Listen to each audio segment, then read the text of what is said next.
नहीं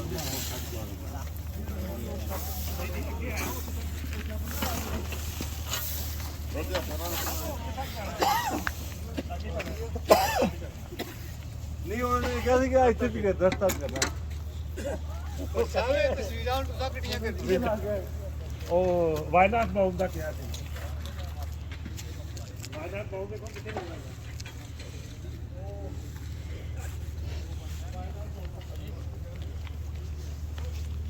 अस्सलाम वालेकुम रहमतुल्लाह जी। आज हम इधर माइंस में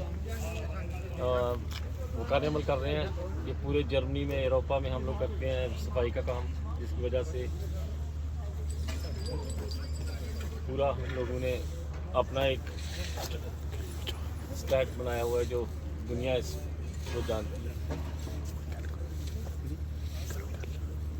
ये यूरोप पूरे में हम लोग जर्मनी में भी इंशाल्लाह अल्लाह ताला के फजल से हमारा एक नाम है।